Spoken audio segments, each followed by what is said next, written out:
आप सभी का स्वागत है सबलाइन क्लासेस में। आज हम देख रहे हैं भारतीय शिक्षा का इतिहास यानी हिस्ट्री ऑफ इंडियन एजुकेशन। और आज हमारा जो टॉपिक है वो है वर्धा शिक्षा सम्मेलन। बेसिक एजुकेशन इसे कहते हैं, बुनियादी शिक्षा कहते हैं, नई तालीम कहते हैं। तो इन सब नामों पर भी आज चर्चा करेंगे। लेकिन वर्धा शिक्षा सम्मेलन के तहत ये बुनियादी शिक्षा का जो ढांचा तैयार किया गया था, ये कितना महत्वपूर्ण है हमारे लिए, इससे कौन कौन सी समितियां जुड़ी हुई हैं, ये जानना बहुत ज़्यादा ज़रूरी है। तो चलिए शुरुआत करते हैं और देखते हैं क्या है ये बेसिक एजुकेशन। देखिए, इसकी शुरुआत अगर हम बात कहें तो सन 1935, ये 1935 एक बहुत महत्वपूर्ण तिथि है और महत्वपूर्ण साल कह सकते हैं इसको, क्योंकि जो 1935 का अधिनियम था वो शायद भारतीय संविधान के लिए बहुत ज़्यादा महत्वपूर्ण था। एक तो 1919 का था जिसको हम मॉन्टेग्यू चेम्सफोर्ड कहते हैं, और 1919 में भी द्वैध शासन प्रणाली लॉन्च की गई थी, यानी कि एक केंद्रीय सरकार होगी या एक केंद्र होगा और जिसके तहत कई जो है प्रांत होंगे। तो दो प्रकार की सरकारें काम करेंगी और उनका अपना अपना एक काम जो है वो बांट दिया जाएगा। कहीं ना कहीं 1919 के द्वैध शासन में काफ़ी दिक्कतें थी, इसलिए जो 1935 था उसमें और अच्छे से इसको व्यवस्थित किया कि भाई प्रांत को कितने पावर मिलने चाहिए, केंद्र को कितने पावर मिलने चाहिए। तो यही जो था उसी का असर कहीं ना कहीं बाकी आने वाली जो भी अधिनियम थे शिक्षा संबंधी उन पे भी पड़ा था।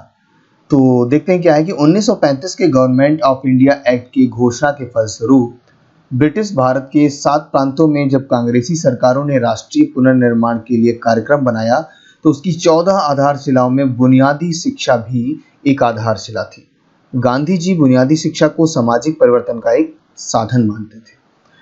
तो कभी भी बुनियादी शिक्षा की बात करी जाए, आज बेसिक शिक्षा जो है कहीं ना कहीं छोटा मोटा एक जो है उसका एक पात्र ले लिया गया वहां से कि हाँ भाई एक बेसिक शिक्षा इस प्रकार से होनी चाहिए। लेकिन जो उस समय बनाई गई थी वो बिल्कुल अलग थी, उसका एक ढांचा बिल्कुल अलग था। उसी पे आज हमारी चर्चा भी रहेगी। और गांधी जी का कहना था कि जो भी मिल रही है शिक्षा हमें, तो वो हमारे जीवन के लिए तो महत्वपूर्ण है ही, लेकिन हमारे भविष्य के लिए भी महत्वपूर्ण होनी चाहिए। किस तरीके से? भाई अगर कोई शिक्षा हमें रोजी रोटी भी दे सकती है तो इससे अच्छा क्या हो सकता है। भाई सबके पास कृषि तो नहीं है, और हर आदमी कृषि करने लगेगा तो फिर बाकी लोग क्या करेंगे। तो कहीं ना कहीं जो चीज़ें बिगड़ रही थी उनको बनाने के लिए एक ऐसा काम करना होगा कि लोग अपने अपने हाथों से अपने जो हस्त निर्माण वाले कार्य होते हैं, जो उसको हम हैंड क्राफ्ट कह सकते हैं, ये सारी चीज़ें उसमें जुड़नी चाहिए आपकी शिक्षा में, जिससे आगे आने वाला भविष्य आपकी रोजी रोटी से जुड़ा हो, आप खुद कुछ कर सकें। आज भी देखिए कई चीज़ें ऐसी कही जाती हैं कि आप टेक्नोलॉजी में चले जाइए या कुछ ऐसा काम करिए जिससे आपका भविष्य आपकी शिक्षा से जुड़ सके। तो आगे क्या कहा गया कि जो गांधी जी थे इसे शांत सामाजिक क्रांति का एक प्रमुख आधार मानते थे। वे व्यक्ति के शारीरिक, मानसिक तथा आध्यात्मिक पक्षों का पुनर्निर्माण द्वारा सामाजिक क्रांति का एक प्रमुख आधार मानते थे। वे शिक्षा को प्रत्येक व्यक्ति का जन्मसिद्ध अधिकार मानते थे, इसलिए उन्होंने 7 से 14 वर्ष, ये जो डेट है, एज है, ये इम्पोर्टेंट है इस अधिनियम के लिए जो हमने आज आपको बताएंगे शिक्षा अधिनियम के लिए। तो 7 से 14 वर्ष वाले वर्ग के सभी बालकों एवं बालिकाओं को निःशुल्क एवं अनिवार्य शिक्षा देना जरूरी है। तो यही सारी चीजें थी, यहाँ पर महत्वपूर्ण थी। चलिए शुरुआत करते हैं और देखते हैं कि आखिर हुआ क्या स्टार्टिंग में। तो होता क्या है कि जो स्वतंत्रता संग्राम था वो तो चल ही रहा था। उसी में एक 1937 में वर्धा सम्मेलन हुआ। वर्धा एक जगह है जो कि महाराष्ट्र में है, और वहाँ एक सम्मेलन हुआ। तो इन्होंने सोचा कि क्यों ना आज एक नई बात बोली जाए, एक व्यवस्थित बात बोली जाए। स्वतंत्रता संग्राम तो चल ही रहा है, गांधी जी ने सोचा। तो उन्होंने एक पहले से एक पत्रिका जो लिख रहे थे उसमें भी इसका जिक्र किया हुआ है कि शिक्षा व्यवस्था कहीं ना कहीं भारतीय तरीके से होनी चाहिए, हर चीज़ में अंग्रेजी नहीं होनी चाहिए। अगर बात बात पे हम अंग्रेजी या पश्चिमीकरण ले आएंगे तो कहीं ना कहीं समस्या पैदा हो जाएगी, एक नया स्वरूप पैदा हो जाएगा, जिससे जो लोग जुड़े हैं वो तो सही है, लेकिन जो नहीं जुड़ पा रहे हैं उनके लिए बड़ी समस्या हो जाएगी। इसीलिए 22 से 23 अक्टूबर 1937 को वर्धा में अखिल भारतीय शैक्षिक सम्मेलन आयोजित हुआ। उसकी अध्यक्षता गांधी जी ने की, और उसके उद्घाटन भाषण में गांधी जी ने अपने शिक्षा दर्शन में महत्वपूर्ण पहलुओं पर प्रकाश डाला, और उसके बाद उनकी नई तालीम योजना, इसको नई तालीम भी कहते हैं बुनियादी शिक्षा को, अनेक पहलुओं पर चर्चा हुई। इस चर्चा में प्रसिद्ध गांधीवादी शिक्षा शास्त्री विनोबा भावे, काका कालेलकर और जाकिर हुसैन जैसे अनेक विद्वानों ने भाग लिया।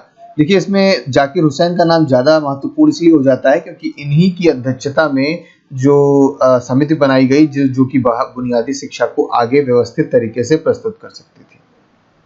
और कहीं ना कहीं विनोबा भावे भी बहुत महत्वपूर्ण है। उन्होंने कई ऐसी बातें इसमें कही कि जो लोग अभी बेरोजगार हैं उनको किस तरीके से रोजगार दिया जाए, ऐसी शिक्षा लोगों के पास होनी चाहिए। उन्होंने खुद ये पॉइंट रखा था। कहीं ना कहीं कई लोगों ने मिलकर अपने पॉइंट गांधी जी को बताए, तब जाके ये सम्मेलन एक शैक्षिक सम्मेलन के रूप में सामने आ सका था।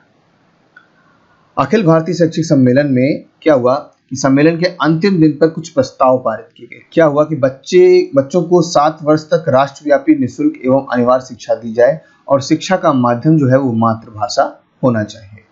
इस दौरान दी जाने वाली शिक्षा हस्तशिल्प यानी कि हाथों से जो भी कारीगरी हो सकती है वो, या उत्पादक कार्य कि मतलब आप कुछ करके कुछ नया बनाइए जिससे उसको बेचा जा सके और उससे कुछ धन आ सके, उस पर केंद्रित हो। अन्य सभी योग्यताओं और गुणों का विकास जहां तक संभव हो बच्चों के पर्यावरण को ध्यान में रखते हुए बालक द्वारा चुनी हुई हस्तकला से संबंधित होना चाहिए। ये हस्तकला और उत्पादक कार्य कहीं ना कहीं आज भी देखने को मिलता है। विनोबा भावे ने एक बहुत अच्छी बात ये कही थी कि जो भी हस्तशिल्प बच्चे कर रहे हैं तो कहीं ना कहीं वो सीख तो रहा ही है, अच्छी बात है, उसको सीखने को भी मिलेगा, लेकिन उसका फायदा सिर्फ विद्यालय को ही क्यों दिया जाए।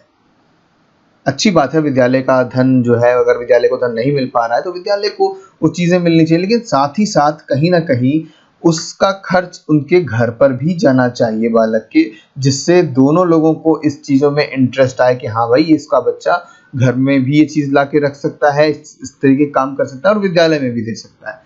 लेकिन फिलहाल जो नियम बने वो विद्यालय स्तर पे बने और विद्यालय के लिए बेसिक एजुकेशन के लिए बने। इसलिए ये कहा गया कि जो कार्य विद्यालय में सिखाया जाएगा तो आपको विद्यालय ही कुछ धन देगा, जिससे आप नई चीजें सीखकर उसको बेचकर और विद्यालय के लिए धन एकत्र कर सकते हैं और अपने लिए भी बहुत कुछ सीख सकते हैं। डॉक्टर जाकिर हुसैन समिति, देखिए जब सम्मेलन हो गया उसके बाद क्या हुआ। वर्धा सम्मेलन द्वारा जामिया मिलिया इस्लामिया दिल्ली के तत्कालीन प्राचार्य डॉक्टर जाकिर हुसैन की अध्यक्षता में गांधी जी द्वारा प्रस्तुत शैक्षिक विचारों और सम्मेलन द्वारा पारित प्रस्तावों पर आधारित नई तालीम की योजना तैयार करने के लिए 1937 में एक समिति गठित की गई। ये डेट इंपॉर्टेंट है, जिसमें अपनी रिपोर्ट 1937 में ही प्रस्तुत कर दी गई और इसे जाकिर हुसैन समिति कहा जाता है। ठीक है, तो आपसे प्रश्न पूछा जा सकता है कि जो वर्धा शिक्षा सम्मेलन हुआ था उसके बिहाफ पे या उसमें जो शैक्षिक उद्देश्य थे उनको पूरा करने के लिए किस समिति का निर्माण किया गया था, तो आप बताएंगे डॉक्टर जाकिर हुसैन समिति। ठीक है, आगे है कि इसमें वर्तमान शिक्षा पद्धति वर्धा योजना के सिद्धांतों, उद्देश्यों, शिक्षक के प्रशिक्षण, विद्यालय के संगठन, प्रशासन, निरीक्षण और परीक्षण आदि तथा कताई बुनाई को मुख्य हस्तशिल्प मानकर पाठ्यक्रम का विस्तृत वर्णन किया गया था। डॉक्टर जाकिर हुसैन समिति ने अपने द्वितीय रिपोर्ट में 1938 में प्रस्तुत की, जिसमें कृषि, मिट्टी का काम और लकड़ी काम को अन्य शिल्पों के पाठ्यक्रम में स्थान दिया गया और हस्तशिल्प को अन्य विषयों से संबंधित करके कुछ सुझाव दिए गए। मतलब अभी तक जो था वो अलग प्रकार के हस्तशिल्प थे, यहाँ बाद में कृषि और मिट्टी के काम को भी वरीयता दी गई, लकड़ी के काम को भी वरीयता दी गई, जिससे पाठ्यक्रम में विस्तार की योजना बनाई जा सके और उसको और अच्छा विस्तृत किया जा सके। समिति की प्रथम रिपोर्ट को फरवरी 1938 में हरिपुरा में कांग्रेस अधिवेशन में रखा गया। तो हरिपुरा में जो कांग्रेस अधिवेशन 1938 में हुआ था वो कांग्रेस अधिवेशन में इसको प्रस्तुत किया गया और सर्वसम्मति से इसे स्वीकृति भी दे दी गई। डॉक्टर जाकिर हुसैन समिति 1938, ये चीज भी यहाँ इंपॉर्टेंट है, ये 2 बार समिति बनाई गई थी, जिससे पहले जो मैंने आपको बताई 1937 और ये है 1938, यानी कि ये जो दूसरी रिपोर्ट सौंपी गई है उसको बनाया गया है। इसमें आगे क्या हुआ, योजना को क्रियान्वित करने के लिए अप्रैल 1939 में सेवाग्राम में अखिल भारतीय राष्ट्रीय शिक्षा परिषद स्थापित की गई। इसे हिंदुस्तानी तालीमी संघ के नाम से भी जाना जाता है। तो कभी पूछा जाए कि हिंदुस्तानी तालीमी संघ किसका नाम है, तो अखिल भारतीय राष्ट्रीय शिक्षा परिषद 1939 में सेवाग्राम में स्थापित की गई थी। क्योंकि गांधी जी ने इसको नई तालीम कहा था, अब नई तालीम इसको कहा गया था, शायद इसीलिए इसको हिंदुस्तानी तालीमी संघ कहा गया। गांधी जी की शिक्षा योजना को वर्धा शिक्षा योजना, बुनियादी शिक्षा, बेसिक शिक्षा भी कहा गया। वर्धा शिक्षा योजना इसीलिए कहते हैं क्योंकि वर्धा में जो सम्मेलन हुआ उसी के फलस्वरूप बुनियादी शिक्षा का एक ढांचा बना और इसको हमारे जितने भी प्रांत थे, जहाँ तक मैंने आपको बताया है कि प्रांतीय जो पावर थी, प्रांत जो स्टेट पावर थी वो बढ़ चुकी थी, केंद्र में शिक्षा का कोई लेना देना नहीं था केंद्र से उसका, तो वो एक स्वरूप बन चुका था कि हमें प्रांतीय स्तर पे इसको देखना है। और प्रांतीय स्तर ज़्यादातर कैसे थे, ज़्यादातर क्या होता है कि अपनी अपनी मातृभाषा से संबंधित थे, तो ये कहा गया कि जहाँ जहाँ भी ये लॉन्च की जाए उसको अपनी मातृभाषा में देखा जाए। चलिए आगे देखते हैं बुनियादी शिक्षा की विशेषताएं। एक खास बात मैं बता दूं आपको, जो बुनियादी शिक्षा यानी कि बेसिक शिक्षा है, ये मुख्य रूप से जो शुरुआती है यानी कि प्राइमरी और माध्यमिक शिक्षा से संबंधित है। ऐसा नहीं है कि इसका कोई संबंध नहीं है हायर एजुकेशन से, लेकिन फिलहाल जो इसमें पाठ्यक्रम बनाया गया, इसका जो स्वरूप बनाया गया वो मुख्य रूप से जो कि है प्राथमिक शिक्षा और माध्यमिक शिक्षा से संबंधित है। कहते हैं कि बेसिक शिक्षा का पाठ्यक्रम की जो अवधि थी वो 7 वर्ष की थी।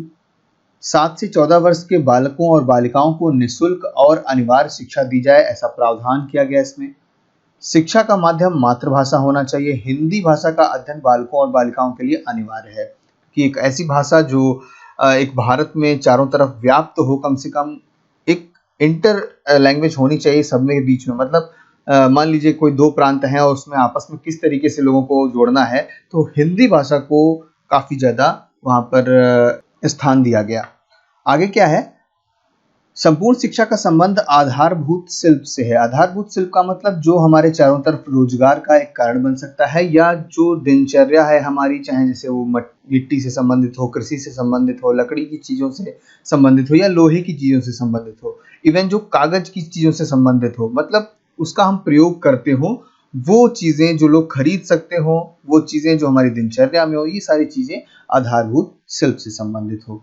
चुने हुए शिल्प की शिक्षा देकर अच्छा शिल्पीकार बनाकर स्वावलंबी बनाया जाए। मतलब अगर आप एक शिक्षा दीक्षा कर लेते हैं, उसके बाद आपको लगता है हमको तो सब सिर्फ सरकारी नौकरी चाहिए, अगर सरकारी नौकरी नहीं मिली तो वो शिक्षा आपके लिए बेकार हो जाएगी कि नहीं हो जाएगी। तो शिक्षा ऐसी हो कि अगर मान लीजिए आपको नौकरी नहीं मिली तो वो आपके अपने किसी रोजगार में काम आ सके। ये चीज़ आज भी कहीं ना कहीं है, लेकिन बहुत छोटे स्तर पर रह गई है। आज मोस्टली लोग शिक्षा इसीलिए ग्रहण करना चाहते हैं कि हम एक अच्छी नौकरी पाएंगे और अपने अच्छे भविष्य को उसी के रूप में देखना पसंद करते हैं। बुनियादी शिक्षा की विशेषताओं में आगे, शिल्प की शिक्षा की इस प्रकार दी जाए कि बालक उसे सामाजिक और वैज्ञानिक महत्व को समझ सके। कहने का आशय है कि सामाजिकता क्या है, मतलब ये भी नहीं है कि आप जिस शिक्षा को ग्रहण कर रहे हैं उसका कोई सामाजिकता में स्थान ही नहीं है, कोई वैज्ञानिक महत्व नहीं है, उसका कोई यूज भी नहीं है और आपने सीख तो लिया। तो जब तक किसी चीज का यूज नहीं है, कहने का आशय है जैसे जेम्स वाट ने इंजन बनाया तो किसी न किसी वैज्ञानिकता को समझ कर उसका प्रयोग किया गया। तो वैज्ञानिकता भी जरूरी है किसी भी काम में। मान लीजिए आप कोई काम कर रहे हैं, आपको लगता है कि हाँ ये मिट्टी का बर्तन कम से कम 1 घंटे में तैयार होता है, तो क्यों ना कुछ ऐसा लॉजिक लगाया जाए कि वही बर्तन 5 से 10 मिनट में तैयार हो जाए। तो यहाँ पर वैज्ञानिक महत्व को इसीलिए काफी मान्यता दी गई। आगे है, शारीरिक श्रम को महत्व दिया गया ताकि सीखे हुए शिल्प के द्वारा जीविकोपार्जन किया जा सके। तो शारीरिक श्रम का मतलब है कि लोग मेहनत करें। मानसिक श्रम जो होता है वो तो होता ही होता है, क्योंकि शारीरिक श्रम में ऐसा नहीं है कि मानसिक श्रम बिल्कुल नहीं हो रहा होता है, मानसिक श्रम भी हो रहा होता है लेकिन कम हो रहा होता है।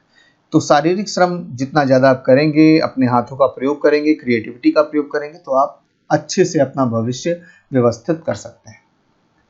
शिक्षा बालकों के जीवन, घर, गांव, ग्रामीण उद्योगों, हस्तशिल्प और व्यवसाय घनिष्ठ रूप से संबंधित हो। मतलब जो मैंने कहा कि लोगों की दिनचर्या से वो चीज़ें जुड़ी होनी चाहिए जो आप बना रहे हैं।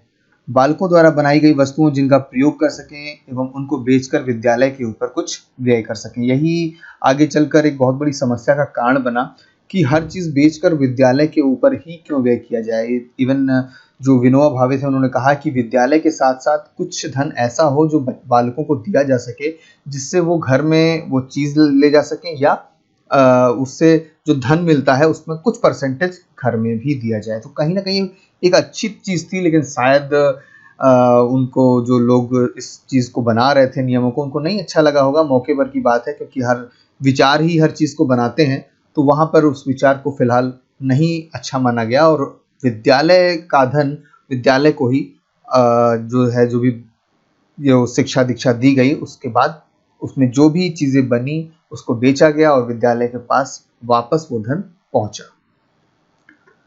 बुनियादी शिक्षा की विशेषताओं की बात करें आगे, तो बालकों एवं बालिकाओं का समान पाठ्यक्रम रखा जाएगा, क्योंकि जो भी कार्य करेंगे वो समान रूप से उनके साथ जुड़े जाएंगे।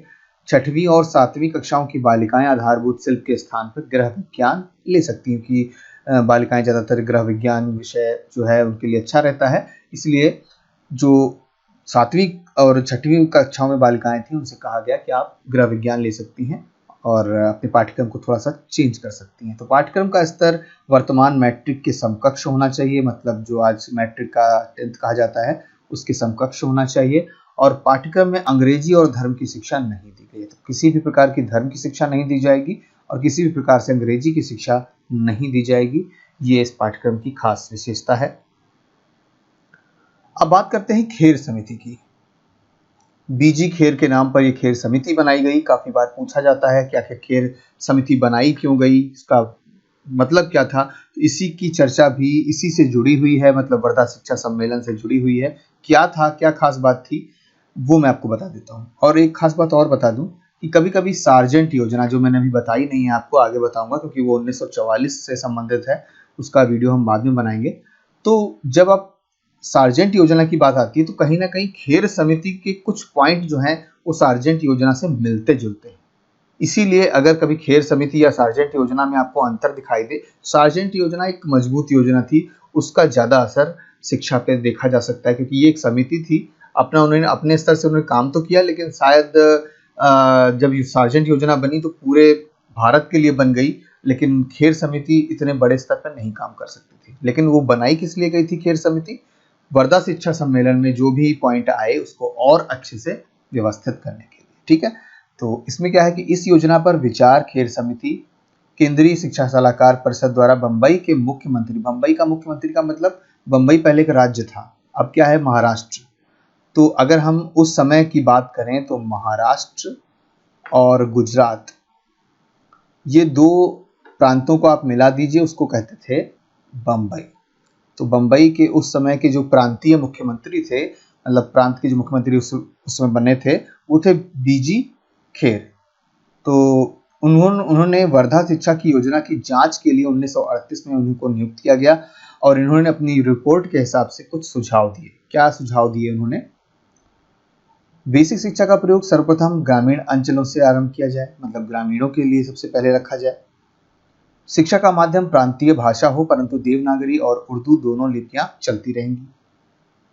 अनिवार्य प्राथमिक शिक्षा की अवधि 6 से 14 वर्ष होगी, लेकिन बेसिक स्कूलों में 5 वर्ष की अवस्था में बालक प्रवेश ले सकते हैं। बेसिक स्कूलों में बच्चे 5वीं कक्षा पास करने के बाद या 11वीं के बाद आयु के बाद अन्य स्कूलों में भी प्रवेश पा सकेंगे। ऐसा नहीं कि इन्होंने सिर्फ हस्तशिल्प सीखा है तो अब उनको जो है अन्य स्कूलों में पार्टिसिपेट करने का मौका नहीं मिलेगा। वो चाहें, उनकी जो पाठ्यक्रम है वो इस तरीके से बनेगा कि वो अन्य स्कूलों में भी अपना आगे की शिक्षा दीक्षा कर सकते हैं। इस स्तर पर कोई बाह्य परीक्षा आवश्यक नहीं है और बेसिक पाठ्यक्रम को पूर्ण करने के बाद आंतरिक परीक्षा के आधार पर बालकों को प्रमाण पत्र दिए जाने चाहिए। बेसिक शिक्षा में कई उद्योगों को सम्मिलित करना चाहिए। अब उद्योग की बात है, हम अब छोटी छोटी दिनचर्या से संबंधित बातें कर रहे हैं, तो क्यों ना इसमें बड़े उद्योगों को भी शामिल कर लिया जाए, जिससे जो बच्चे सीख रहे हैं वो आगे चलकर वो बड़े उद्योगों को भी व्यवस्थित कर सकें।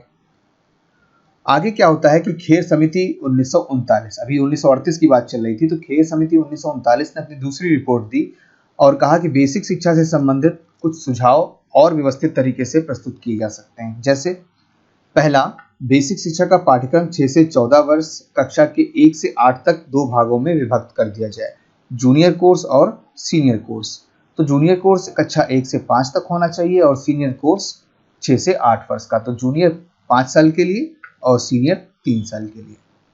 उसके बाद कहा कि बेसिक विद्यालय से किसी अन्य प्रकार के विद्यालय में जाने के लिए बच्चे को कक्षा 5 के बाद ही अनुमति दी जाए। सीनियर कोर्स का पाठ्यक्रम विविध हो और इसमें औद्योगिक विषयों को समावेशित करके प्रस्तुत किया जाए ताकि वो और व्यवस्थित रूप में रखा जाए। बुनियादी शिक्षा के पाठ्यक्रम की बात करें तो इसमें कौन कौन सी चीज़ें आती हैं, ये इसमें मैं आपको बता दूं, क्योंकि हमने अभी तक हस्तशिल्प की बात तो की, लेकिन चीज़ें कौन कौन सी आनी चाहिए उस पर चर्चा कर लेते हैं जरा सी। गांधी जी ने बुनियादी शिक्षा के पाठ्यक्रम के अंतर्गत आधारभूत शिल्प जैसे कृषि, कताई बुनाई, लकड़े, चमड़े, मिट्टी का काम, पुस्तक कला, मछली पालन, फल सब्जी की बागवानी, बालिकाओं के लिए गृह विज्ञान तथा स्थानीय भौगोलिक आवश्यकताओं के अनुकूल शिक्षाप्रद हस्तशिल्प के अलावा मातृभाषा, गणित, सामाजिक अध्ययन, सामाजिक विज्ञान, कला, हिंदी, शारीरिक शिक्षा आदि को रखा। तो ऐसा नहीं है कि सिर्फ आप अपने हाथ से क्या बना सकते हो बस उतना ही, ऐसा नहीं है। सामाजिक अध्ययन, गणित, मातृभाषा, सामान्य विज्ञान सभी विषयों का इसमें समावेश किया गया है। शिक्षण विधि को शिक्षण का वास्तविक कार्य जो क्रियाएं हैं और अनुभवों पर अनिवार्य रूप से आधारित किया गया। मतलब जो भी आप कार्य कर रहे हैं उसको प्रैक्टिकल रूप में रखा गया। जैसे आज का जमाना क्या है, लोग कहते हैं करके सीखो, तो करके सीखने वाली बात को आप कितनी तरीके से अपने जीवन में उतार सकते हैं, इसीलिए बुनियादी शिक्षा को बनाया गया था। लेकिन बुनियादी शिक्षा के कई गुण भी आए सामने और उस वक्त काफी दोष भी आए। तो गुणों की अर्थ यही है कि लोग अपने जीवन को आगे कैसे बढ़ाएंगे। एक प्रकार से बेरोजगारी को दूर करने के लिए भी बुनियादी शिक्षा बनाई गई थी। लेकिन बेरोजगारी को दूर तो कर रही थी, लेकिन हर संस्थान इतना ईमानदार नहीं होता है।